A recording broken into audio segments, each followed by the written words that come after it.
Edward C. Tolman was a behaviorist who believed that the stimulus-response theories of behaviors were insufficient. The sign theory. The learner follows signs to a goal. In learning their way around, the learner is following a map. And following this map, the learner is learning not movements, but meanings.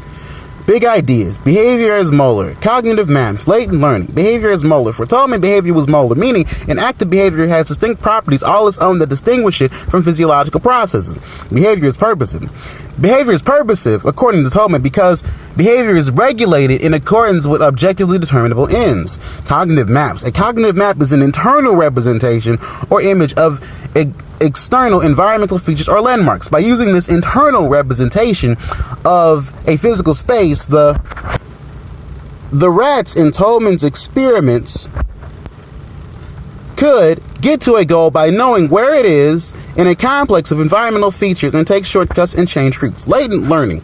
In his theory of latent learning, Tolman argued that some learning, which is not apparent in the learner's behavior at the time of learning, can and often does manifest later when a suitable motivation and circumstances appear. How does learning occur? Learning occurs when individuals acquire large numbers of cues or signals from the environment they're in, and they use these cues to build or to add on to a mental image of the environment. In other words, a cognitive map. The individual is always passively picking up cues. As an example, when I was first going to school, my mother used to drive me to school every day.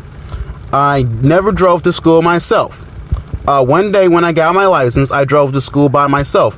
And I was able to do that because all the while my mom was driving me, I was creating a cognitive map of the different hills, various places and locations that I saw as a passive rider.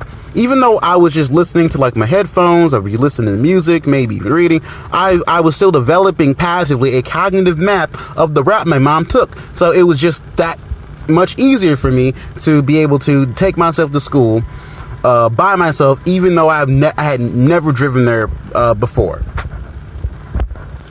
What are the main processes or mechanisms that are proposed to account for learning in this theory?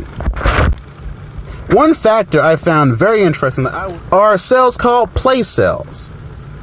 Now, place cells are a complex of cells in a rat's hippocampus that are activated in a selective way when the rats are in specific places in a familiar environment. It is believed that people also have place cells. Are memory and transfer addressed? Memory is addressed in this process because the individual adds new material to an already existing structure.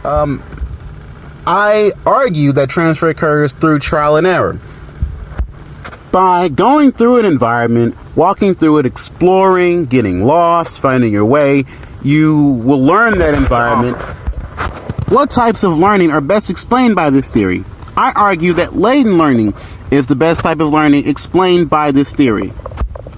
What instructional techniques and learners are suggested or prescribed by your theory?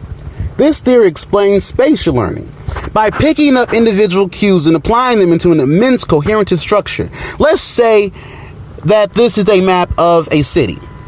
A spatial learner with a good cognitive map of that city can be placed anywhere in that city, and after gathering familiar cues, they can piece together an effective cognitive map and find their way around with ease. What is the present state of this theory? Tolman was a pioneer of cognitive psychology, was a pioneer of cognitive psychology when behaviors dominated the field. His idea of cognitive maps is still in use today. Cognitive maps are the precursor to concepts of spatial thinking. However, some criticism I have found is that Bennett has argued that cognitive maps are no longer a useful hypothesis for elucidating spatial behavior in animals. The repeated inability of experimenters to eliminate simpler explanations. Thank you.